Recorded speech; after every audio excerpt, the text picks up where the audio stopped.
back to my channel.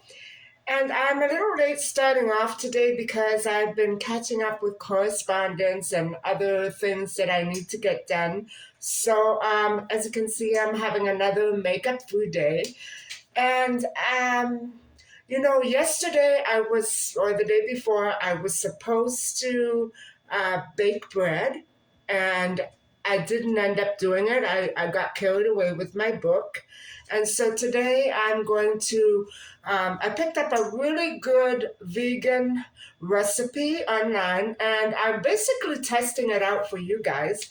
But I also need bread. So I'm going to make it tonight, and I'm just preheating the oven.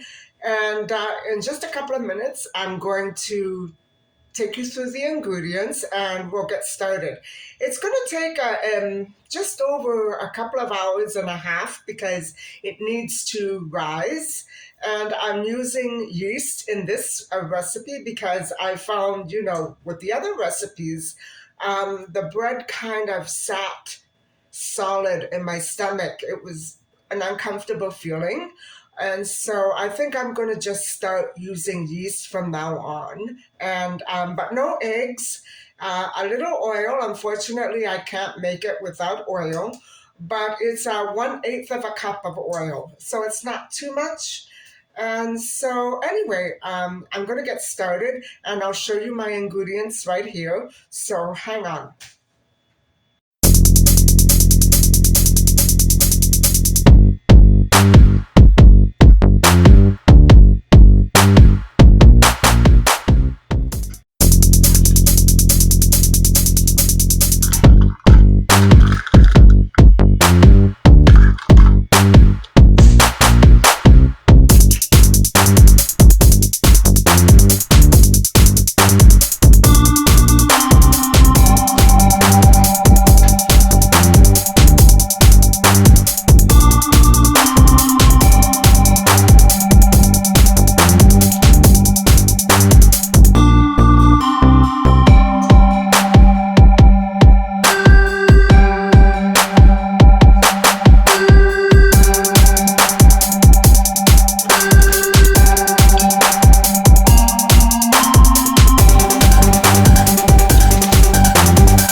that's going to sit for a while, 20 minutes to be exact. And I thought that while I'm waiting, I would talk to you about something so upsetting that I found out on the news today.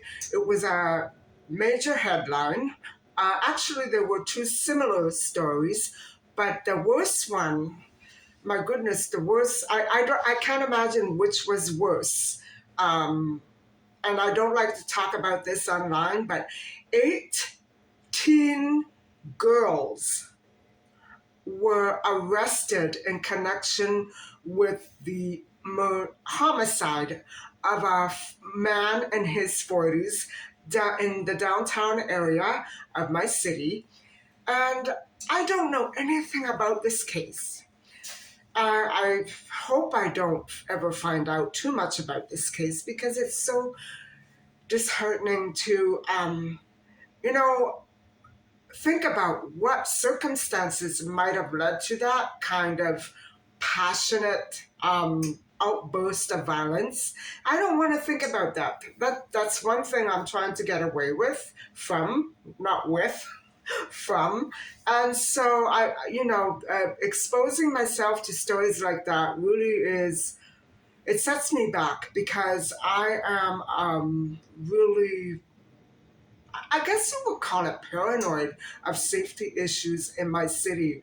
Um, I've always been like that based on personal experiences. And so when I think of these attacks that go on randomly, I'll call them random because there's been no previous reference to circumstances like this.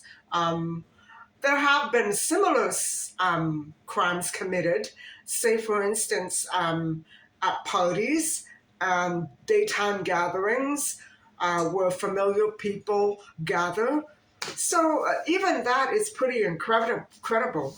And what I wanted to say was, I think, that we should try to use a platform like this to um, voice concern and sympathy and empathy for the perpetrators of the crime since they are so young.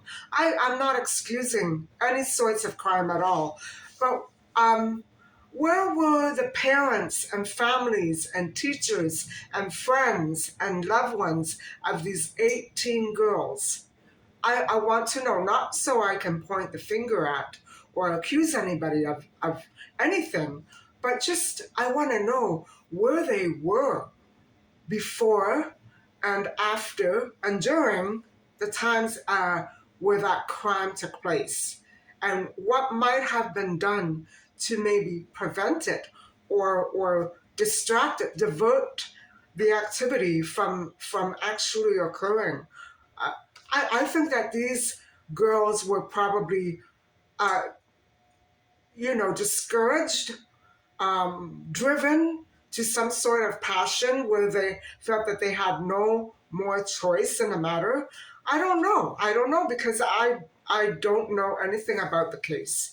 Um, I only hope that it was the sort of circumstance where it wasn't intentional, or maybe that one of the women in the group were actually misleading others. I hope it was something like that, but there's no excuse whatsoever for that kind of a crime to occur, no matter what the circumstance.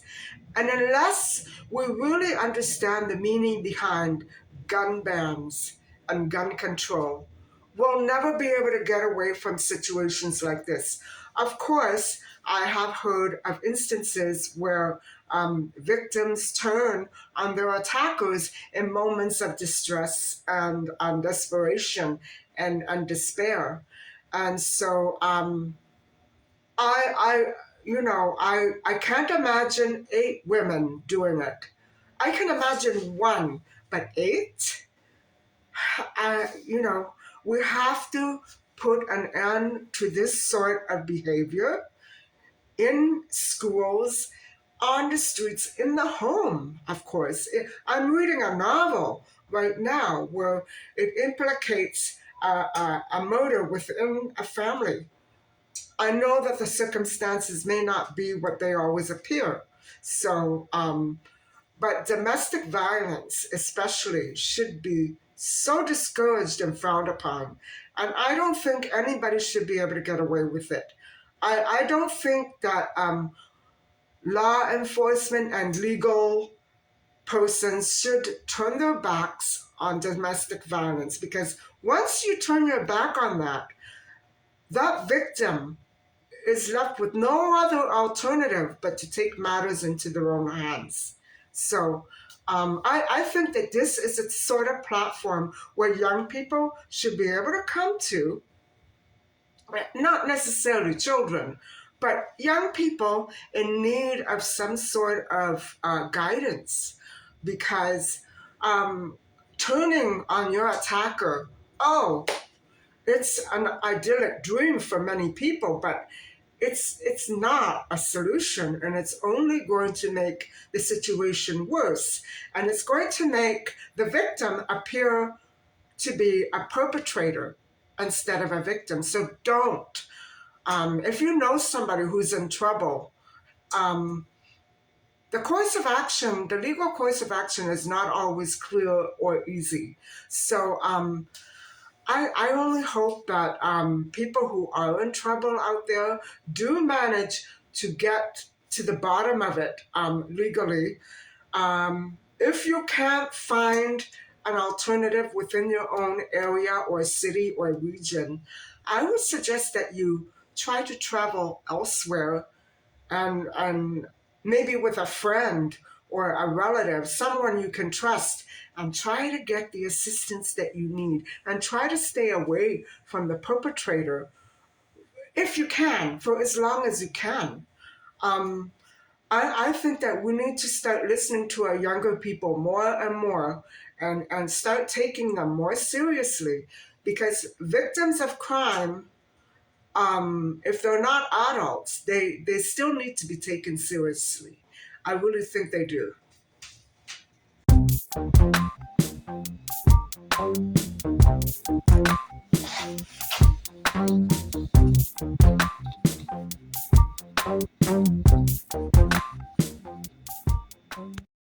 Well, everybody, it's been 20 minutes, and it's the mixture is still very liquidy. So I'm going to go ahead and make supper. My dinner will be two potatoes, a green vegetable, and I don't know what else. I think that would be about it.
So everybody, the soup is done, but the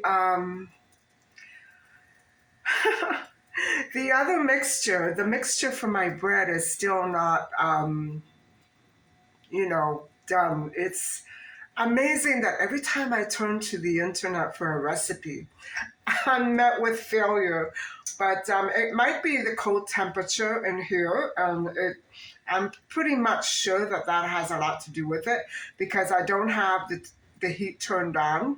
Um, I don't want it to dry out my skin. So, anyway, I don't know what to do. I guess I suppose I should turn on the heat a little bit. It's after 9, just after 9, and I'm probably going to be here all night if I do this the hard way. I may have to wait and finish it tomorrow. We'll have to see. So, anyway, I'm going to have some of my dinner right now, and I'll catch up with you in a little while.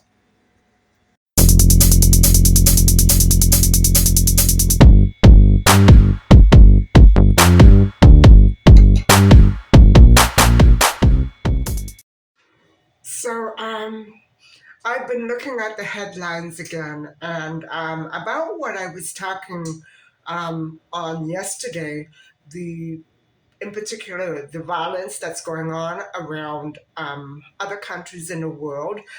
Um, it's basically narrowed down to three regions in the world, and that's the Caribbean, Mexico, and some other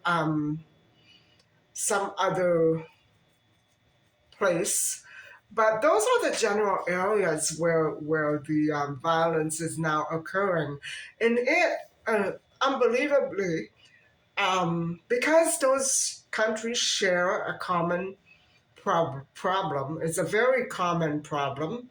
Um, they are retaliating against the arrest of a drug lord or a drug lord's son um, for similar reasons.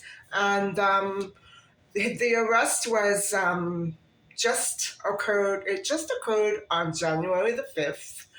And so I don't know the details. And, it's too bad that people are pushed out of necessity because I don't know if it's greed or necessity. So I'm going to address it as a necessity to survive by committing crime after crime after crime after it's not worth it though. It's not. Obviously not worth it. It's never worth it. And so I believe that these criminals who are caught need to be rehabilitated.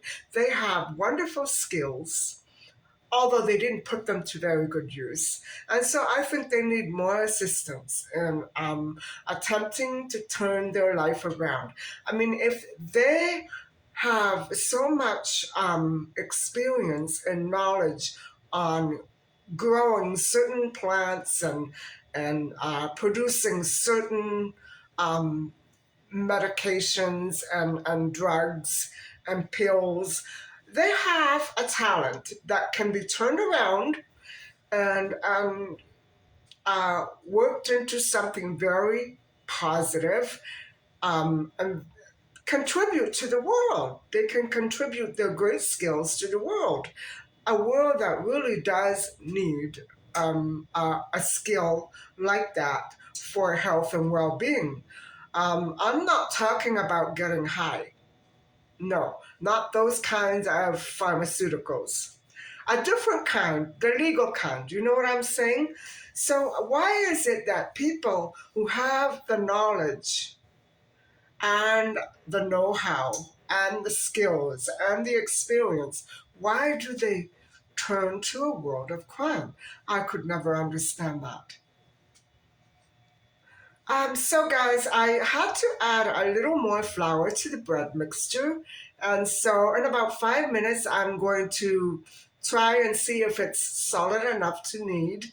And because we're getting on into the middle of the night here, and I don't want to stay up very, very late. So it may be that I'll just leave it out all night covered, continue tomorrow. But I need to get other things done tomorrow. And drop these online recipes, they are just almost good for nothing. And but I suppose it does depend on the flour and the exact and precise measurement unit that you do use. And so I had to convert from one unit to another, and that might have made a difference. But no, it was way too watery. So I don't think I think it was that I didn't put enough flour, or it didn't call for enough flour. So maybe less water, because my other recipe, which is almost like this, um, claims to call for just a little less, but to um, do it slowly and not always put the same amount of water in. So at least I understood that. This one I didn't understand very well. I should have done the same thing, and I did not. So my bad. Hi guys. I did finally get to knead the dough. I'm gonna time it for 15 minutes, and then I'm going to let it set for 2 hours, covered with a towel. And so I'll let you have a peek while I'm working at it, and get this show on the road. Oh, I had to add much more flour to it. So maybe she was kidding. I don't know. We'll have to see. I'm not going to link the channel below, so that will be fair. But I did make a mistake in pouring in all that water all at once. I shouldn't have done that, so my mistake. Anyway, hold on.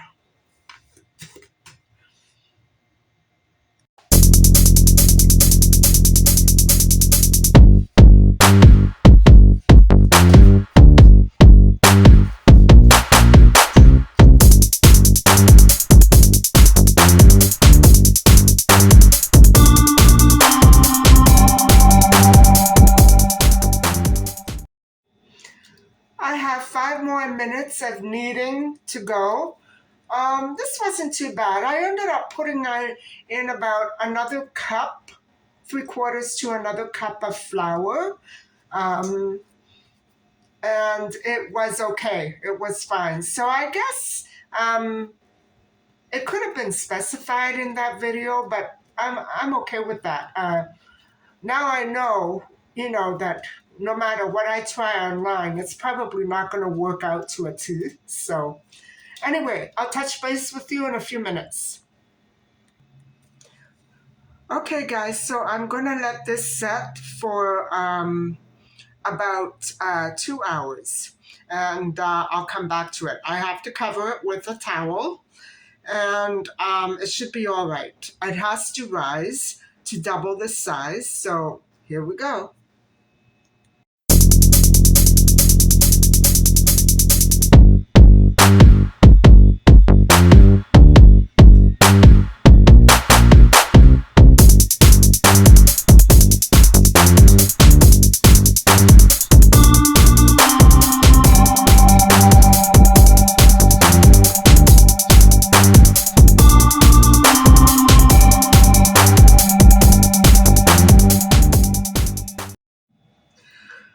So I have about another hour and a half to wait on the rising dough. And so I thought I would share with you a little more of what I found out on the news, and what I've been hearing about these places that are, infested with violence right now is that they're just naming one specific or two specific states, and it's not enough information, and it's not. I know that the media is trying to calm people down, but I think it's always best to be honest and truthful in order for people to make the best decisions for themselves while traveling. I don't think that the coverage is accurate enough. I've read different things in different news articles, and by far the TV coverage is very skimpy. On They have a job to do, and they're trying to calm down the public. Well, the public is beside the point. They need to be kept safe, and lying or covering up the truth of the exact spots where the violence is occurring is not going to do anybody any good. I know that people have tickets and they need to fly out for their vacation. This is the time of year where everybody starts packing to go away. Isn't it fun? Well, not when you can avoid an unforeseeable accident. And also, I read that it's good to get travel insurance. Well, travel insurance, um, it's either health or cancellation, and they're both related to physical health conditions that occur suddenly while or just before you travel. So violence abroad, no insurance is going to cover that. I really doubt it. I really doubt it. That's probably pretty misleading. You can't cancel the way that it used to be for me and for everybody else. You can't cancel because of something going on in the part of the world where you're traveling to, even if it began after you booked. So I don't know where that's coming from. I could be wrong. Maybe it's something new. So don't quote me on that. If anybody does know about insurance coverage that covers violence abroad, even after you buy tickets, could you please let me know? Because that doesn't sound right to me. Anyway, I know as a fact that people traveling to those countries, those 3 or 4 countries, whatever they are, they need to know exactly where the violence is occurring, not to read an article that says, oh, the general areas where tourism is blooming, they're safe. Well, no, that's not true. Even if they're generally much safer than others, people still have a right to know what states they need to avoid travel if they're booked to go there. Like that, they can cancel for whatever reason they are able to and avoid a tragedy. Mark my words, guys. I've been through things that could have been easily avoided if I'd used my brain. And so I'm trying to be very honest and frank that the news coverage is not accurate. It's not accurate. So browse around. If you are booked to say go away in February or March, browse around because I don't think this situation is going to lighten up. Browse around, find out where the areas are, and you can call consulates and they will tell you. TV media, I'm a little disappointed. I have to tell you the truth. I'm disappointed that they're saying things so broad and so general and so hunky dory. No, it's not. These parts of the world just may, become so violent ridden that we're going to have to start learning how to avoid them altogether. So I think it's better to be upfront with people and not skimp on the details. There are a lot of kidnappings. So why a person would go on TV and say it's generally safe when it's not so? Kidnappings occur in every city of the world. And so I think it's best to be quite upfront with people. I'm not saying that everybody who goes there is going to be kidnapped or arrested or murdered. No, I'm not.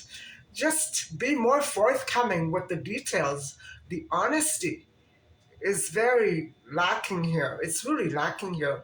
And so I guess that's got me a little on edge right now. That plus waiting all night long for my dough to rise.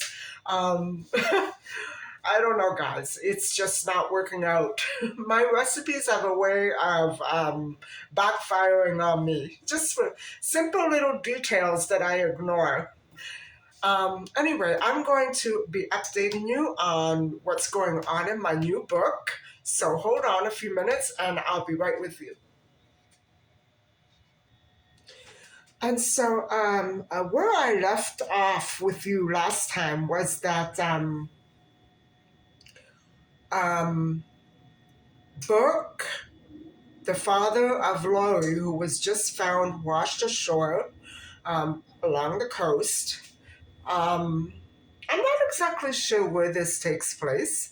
I think somewhere in California. I have to double check. Anyway, he is notified and goes to the scene. Burke goes to the scene of the crime.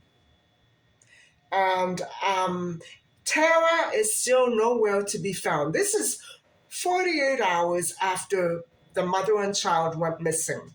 So, um, what happens was Kathleen, the grandmother, was notified and came rushing after Burke arrived, rushing to the scene and was talking to Cindy, the newspaper reporter, who was supposed an associate of Burke's and was supposed to be traveling with him during this period to get one of her books published. And so what happened was Kathleen saw him, and even though Cindy and another officer who was approaching had somewhat of a hold on Kathleen, she managed to break free, go beyond the caution tape, and she punched Burke right in the nose. And then she was held back. And Burke was asked at that point if he wanted to press charges, and he said no.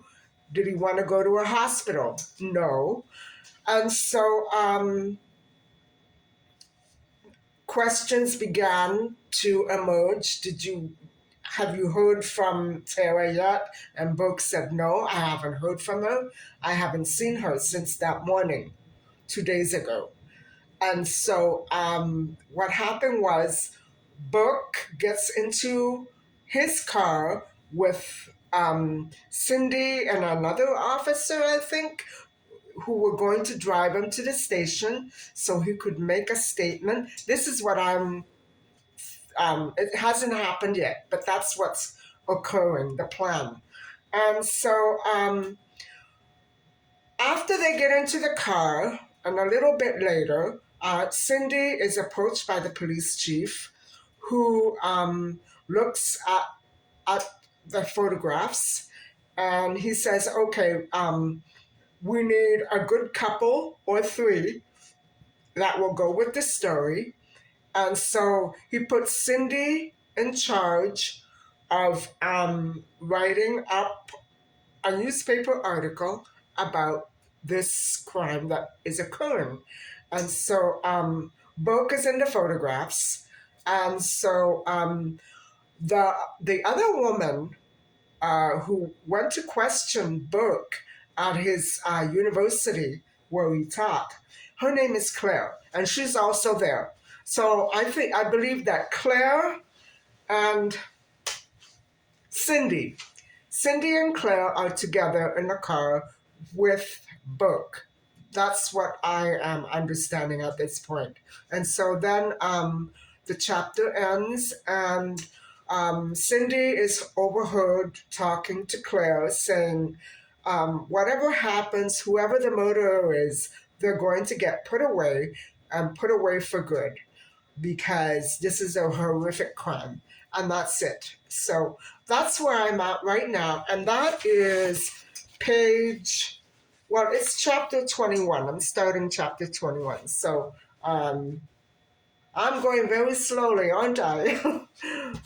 Page 69. And so it is an interesting book. And I think that if I had more time, I probably would have read much more further than I already have. So anyway, we'll have to see what happens with my dough and with chapter 21.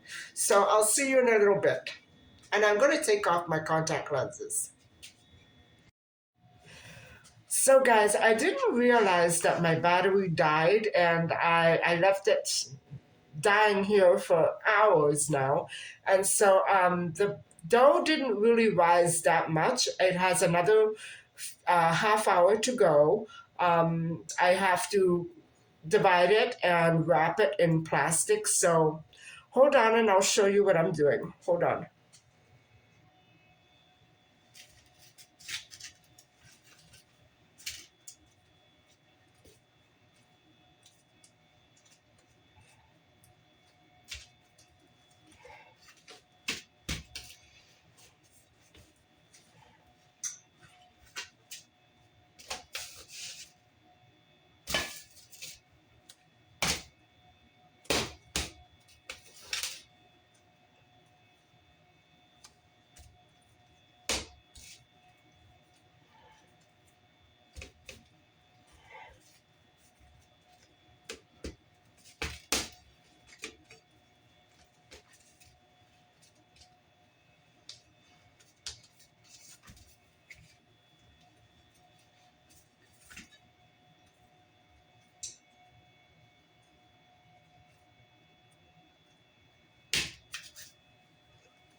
everybody. A little more news about this so called recipe. It's not a half an hour in the oven, and it's not at 320 degrees.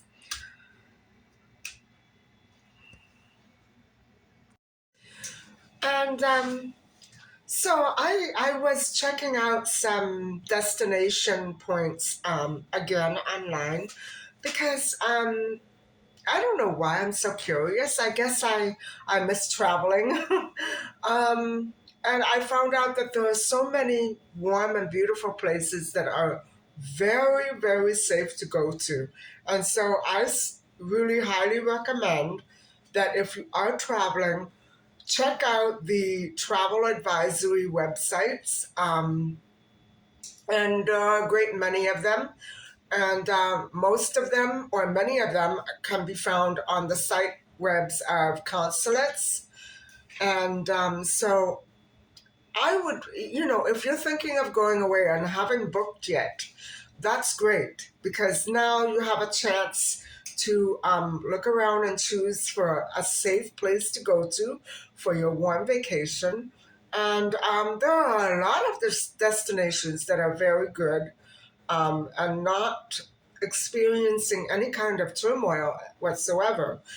On the other hand, there are quite a few that are, and so the Middle East is one that I can think of right off the back, and Haiti is another, and there's quite a few more.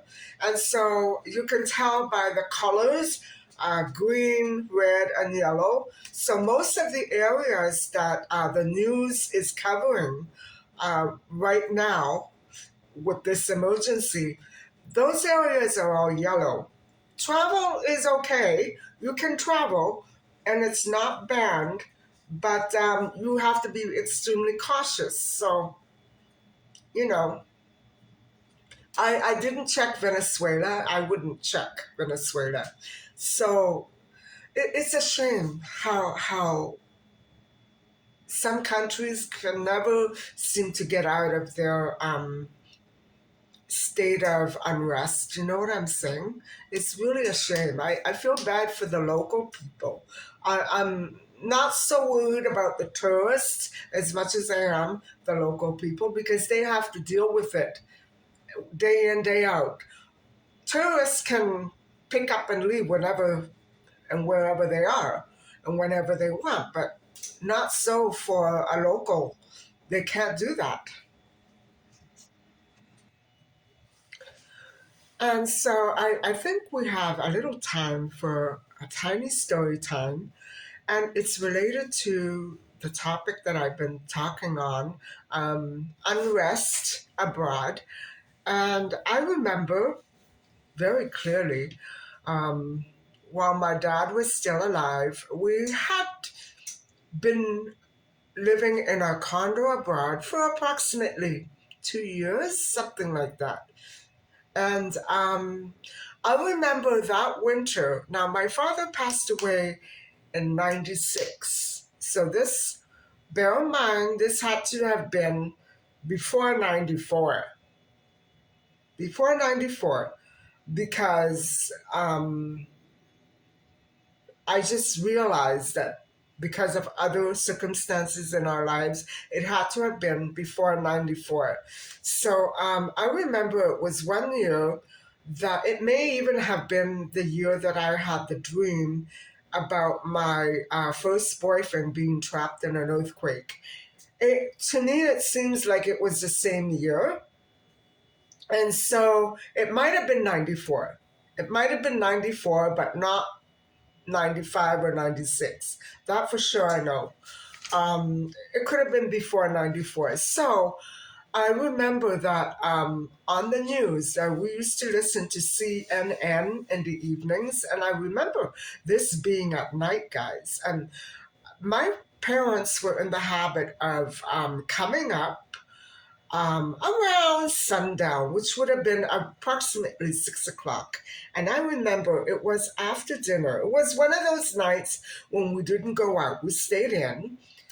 And I remember my parents were sitting on the balcony And all of a sudden on the news, which was always on, I don't know why. I don't like the TV to be on. Anyway, it was on, and we heard that I was in the kitchen, and my parents were on the balcony. And I'm not sure if we had a couple of guests over that popped in after dinner. I'm not sure, but that was typical. Anyway, we heard on the news that um,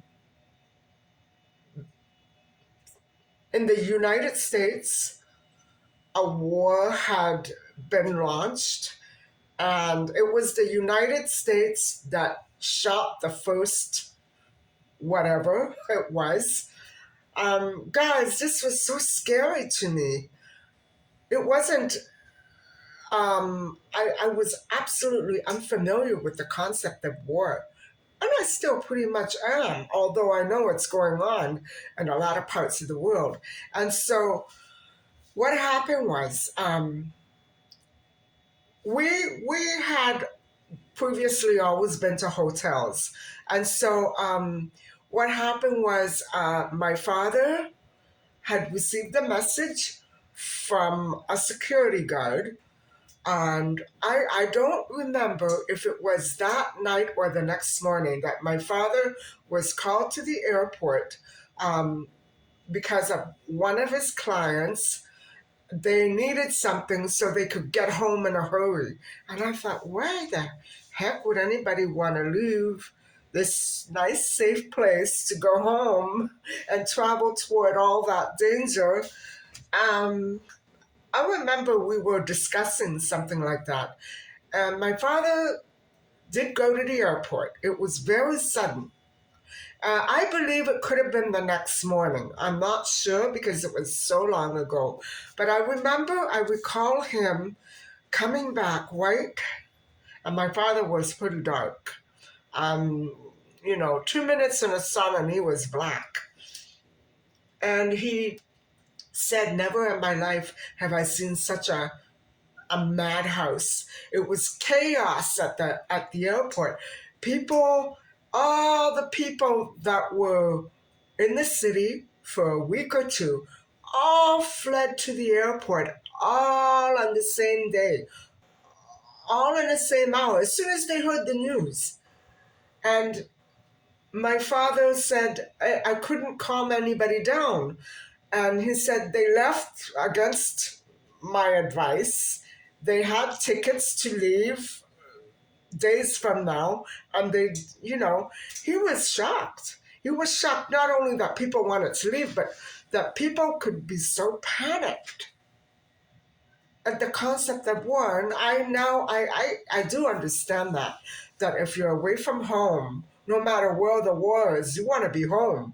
Well, not necessarily the safest place to be, but it was safe here. It was just that one, I don't know what it was, a little attack. Nobody got hurt, nobody died. Why did all those people go to the airport? I don't understand it. And so I guess what I'm trying to say is if you're stranded somewhere, or if you are likely to get stranded anywhere while you're traveling abroad, for any such reason, it's always better to stay where you are. Not to go about your merry way, walking around like I usually do when I travel abroad, walking around, shopping and talking, and maybe to go out to eat. Yes, because if you're in a hotel and you don't like their food, you don't have much of a choice, do you? But be very vigilant, be very cautious, and don't always expect the unexpected, because newscasts and newspaper reporters and news stations cannot predict where the violence will go. It may end abruptly or it may intensify abruptly. As to when and where, nobody would know. So you have to be really careful. And I would just bring music, bring books, distract yourself. because that's the only way you're going to get through it. I know it's nerve wracking. I've been through it. I know it's nerve wracking, but it's the safest place you can be. It's the safest thing to do is to be where you are. And there are a number of security measures in lock wherever you go. It's not just you who is at risk. Don't forget it. The local people are at risk too. So don't worry. I can't advise anybody as to what areas. You have to check your ticket and go to the consulate website and check the destination. Um, if you have a chance to change your destination and lose a little money, I would prefer that, right? I would prefer to lose some money, change the destination, change the dates, lose some money. Um, that's the only thing that you can do to be guaranteed safety. Um, but I realize that this is a late. Isn't it always like this? Especially in those areas of the world. Isn't it always like that? At this time of year, when you're traveling. So weird, isn't it?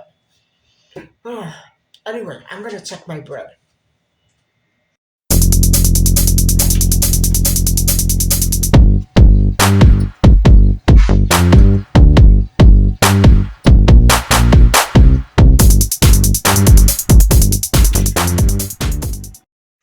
So, guys, I think the bread is done, and I'm just going to let it cool off. And then I'm going to brush it with some sesame oil. And I guess I will try it, but I won't let you know how it turned out until tomorrow. So let me switch to view and show you how it turned out.